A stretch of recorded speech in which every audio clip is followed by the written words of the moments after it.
दोस्तों, बीएमसी का चुनाव तो बीत गया, लेकिन इस चुनाव के बीतने के साथ ही नतीजों के आने के बाद से लगातार कुछ नकाब उतर रहे हैं।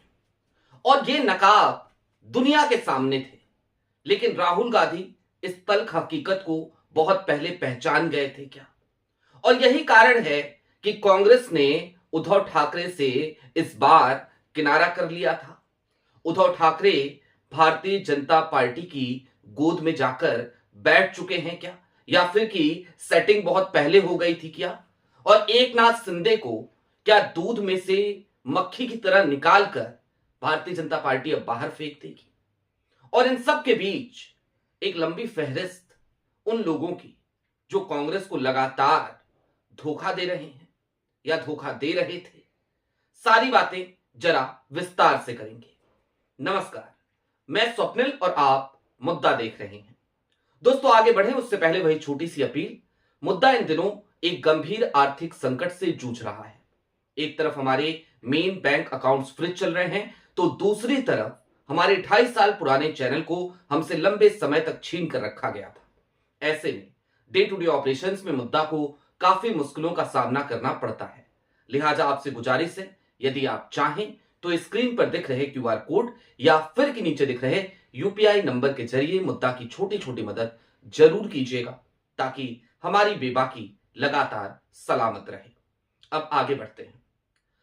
दोस्तों, बीएमसी के नतीजे आए और इन नतीजों में भारतीय जनता पार्टी चक्कर घिन्नी की तरफ फंस गई। जाहिर सी बात है, उसके गठबंधन को बहुमत तो जरूर मिल गया, लेकिन अकेले अपने दम पर बीएमसी चुनाव में आज की तारीख में भाजपा मेयर नहीं बना सकती। और ऐसे में भाजपा के सहयोगी यानी कि एकनाथ शिंदे किंग मेकर की भूमिका में आ गए। और उसके बाद से शिंदे ने अपने तमाम पार्षदों को एक होटल में शिफ्ट करा दिया, और इसके ठीक बाद सारी कलई खुलनी शुरू हुई। अब दोस्तों, एक खबर आ रही है, बड़ी खबर है। वो खबर आपसे साझा करेंगे जो इस बात पे मुहर लगाएगा कि उद्धव ठाकरे भारतीय जनता पार्टी की गोद में जाकर बैठ चुके हैं। लेकिन उस तरफ चलें उससे पहले आपके स्क्रीन पर संजय राउत का एक ट्वीट है। ये ट्वीट मराठी में है, और क्या लिखा है उन्होंने, जो मराठी के दर्शक हैं वो समझ सकते हैं, जो नहीं समझ सकते उनके लिए मैं हिंदी में बता देता हूं। दरअसल संजय राउत ने देवेंद्र फडणवीस की तारीफ करी और उनकी तुलना प्रधानमंत्री नरेंद्र मोदी से कर दी। संजय राउत ने लिखा कि जिस तरीके से प्रधानमंत्री नरेंद्र मोदी का विदेशों में स्वागत होता है, वैसा ही स्वागत देवेंद्र फडणवीस का ज्यूरिख में हुआ। ये हर मराठी के लिए एक गर्व की बात है। और इसके आगे संजय राउत ने लिखा कि ऐसा लगता है जैसे नगर निगम चुनाव में बंपर जीत के बाद देश की सबसे ऊंची कुर्सी, दिल्ली की सबसे ऊंची कुर्सी के लिए देवेंद्र फडणवीस आगे बढ़ चले हैं, उनका सफर शुरू हो गया है। अब संजय राउत ने फडणवीस की तारीफ करी। सिर्फ ये तारीफ ही एकमात्र मुद्दा नहीं है, और ये एकमेव सत्य भी नहीं है। दरअसल राहुल गांधी ने, कांग्रेस ने किनारा क्यों किया था?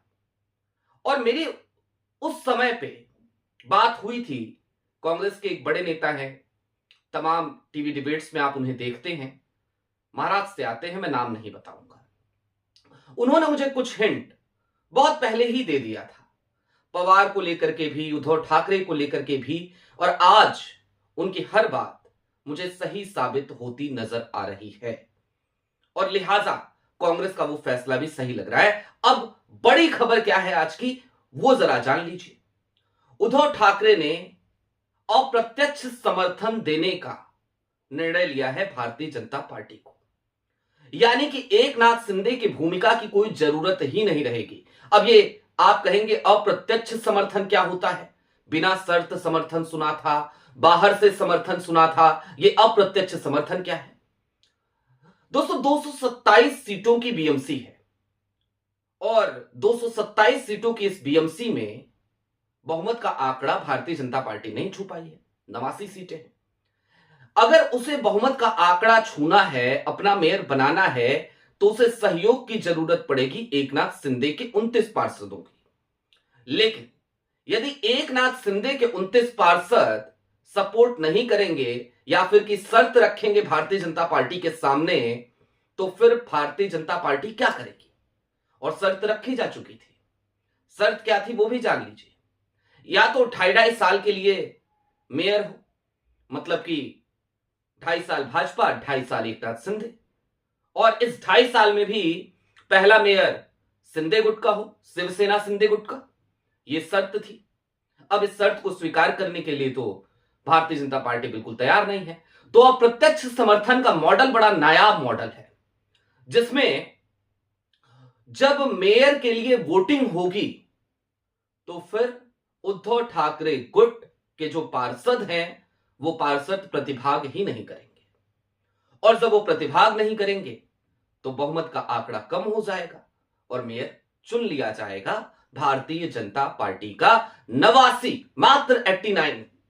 उनके साथ ही वो अपना मेयर बना लेगी, क्योंकि 71 पार्षद आज की तारीख में उद्धव ठाकरे के पास आ चुके हैं। 65 खुद उद्धव ठाकरे के हैं और फिर राज ठाकरे की पार्टी के भी 6 हैं, तो 65 और 6 ये 71 का आंकड़ा आज की तारीख में वो आ गया है सीधे सीधे उद्धव ठाकरे के पास। अब दोस्तों, कांग्रेस ने, राहुल गांधी ने, ऐसा नहीं है पहली बार ये धोखा खाया हो किसी से, लेकिन ऐसा जरूर पहली बार हुआ है कि कोई धोखा दे उससे पहले उसको बाहर निकाल दो। यहां पर राहुल गांधी की इसलिए तारीफ होनी चाहिए, इसलिए अब कांग्रेस की तारीफ होनी चाहिए, क्योंकि कांग्रेस अब कोई धोखा दे उससे पहले ही उसके चाल चरित्र और चेहरे का आकलन करना सीख गई है। इंडिया अलायंस याद है आपको? नीतीश कुमार आए, सूत्रधार बने, कर्णधार बने, तमाम बातें कही, बड़े बड़े वायदे किए, सबको पटना बुलाया, और फिर क्या हुआ? क्या हुआ? नीतीश कुमार फिर से वापस पलटी मारे, जाकर के भाजपा की गोद में बैठ गए। अरविंद केजरीवाल याद है आपको? जेल के भीतर थे और पहली रैली राहुल गांधी ने आकर के करी, और बकायदा रैली नहीं करी, केजरीवाल की पत्नी को सोनिया गांधी ने अपने पास बिठाया, केजरीवाल को समर्थन दिया, और उस समर्थन का हासिल क्या हुआ? तो हासिल यह हुआ कि गुजरात और हरियाणा में केजरीवाल साहब जा जाकर के लगे प्रचार करने, लगातार जहर। चंडीगढ़ देख लीजिए, गठबंधन तोड़ दिया केजरीवाल ने। तो एक लंबी फहरिस्त आज की तारीख में राहुल के पास तैयार है कांग्रेस को धोखा देने वालों की। और जब कांग्रेस को धोखा देने वालों की मैं बात कह रहा हूं ना, तो राहुल किन महाजों पे लड़ रहे हैं उन तमाम महाजों को भी देखना जरूरी है, और उनमें एक महाज अडानी का भी है। राहुल अडानी से भी लड़ते हुए नजर आते हैं। अडानी और अंबानी से यदि कोई वाकई में लड़ता है तो वो राहुल गांधी लड़ते हैं। बाकी सारे लोग, उन्हें कोई तकलीफ नहीं है, उन्हें कोई परहेज नहीं है, उन्हें कोई दिक्कत नहीं है। क्या ममता बनर्जी को अडानी से दिक्कत है? नहीं। क्या हेमंत सोरेन को अडानी से दिक्कत है? नहीं। क्या अखिलेश यादव को अडानी से दिक्कत है? नहीं।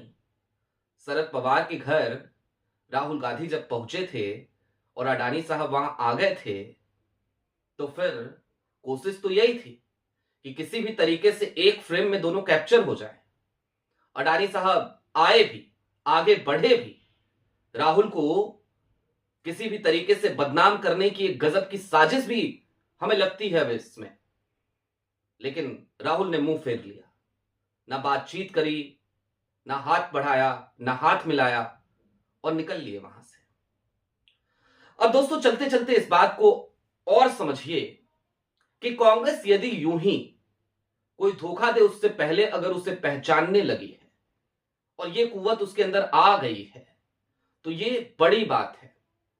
और ऐसे में कांग्रेस को अब अपने अकेले के दम पर खड़े होने की जरूरत महसूस हो रही है, क्योंकि जितने भी लोग आते हैं उन सब के अपने स्वार्थ हैं, उन सब के अपने निजी हित पहले हैं, और इन तमाम सहयोगियों में से आखिरकार किस सहयोगी को कांग्रेस ये कहे कि नहीं यार, ये एक ऐसा सहयोगी है जो बड़ा शानदार सहयोगी है? मेरा जवाब है, ऐसा कोई दिखता ही नहीं है। कुछ लोग कहेंगे अखिलेश यादव, बिल्कुल नहीं। हेमंत सोरेन जरूर कांग्रेस के स्थानीय नेतृत्व से झारखंड में परेशान हैं, उसके बावजूद वो भाजपा से समझौता नहीं कर रहे हैं। ऑफर पूरा का पूरा है भाजपा का हेमंत सोरेन के पास। लेकिन अगर उनको छोड़ दिया जाए, वो स्थानीय नेतृत्व से परेशान है।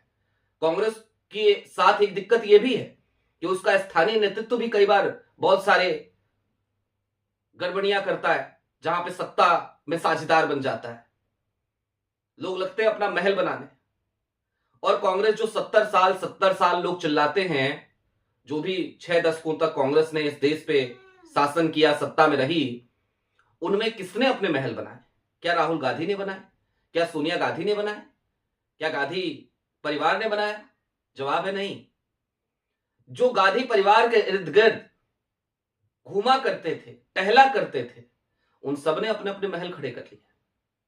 और वही लोग आज की तारीख में, उनमें से कई ऐसे हैं जो भारतीय जनता पार्टी की तरफ चले गए हैं और जाकर के मजे से रबड़ी मलाई खा रहे हैं और अपने महल की रक्षा कर रहे हैं, अपना महल भी बचा रहे हैं, अपनी धन दौलत भी बचा रहे हैं।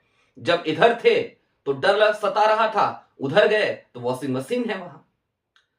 अब दोस्तों, कुल मिलाकर उद्धव ठाकरे बीएमसी इलेक्शन, ये बहुत मार्के की चीजें हमें बताता है अगर इसका हम विश्लेषण करें। और उद्धव ठाकरे ने अब जो मन बनाया है इस अप्रत्यक्ष समर्थन का, वाकई में उन्होंने अपने चेहरे से ना सिर्फ नकाब उतारा है, बल्कि आज की तारीख में उन तमाम लोगों को भी एक जवाब मिल गया होगा जो कहते हैं कि कांग्रेस ही गलती करती है। कांग्रेस कोई गलती नहीं करती।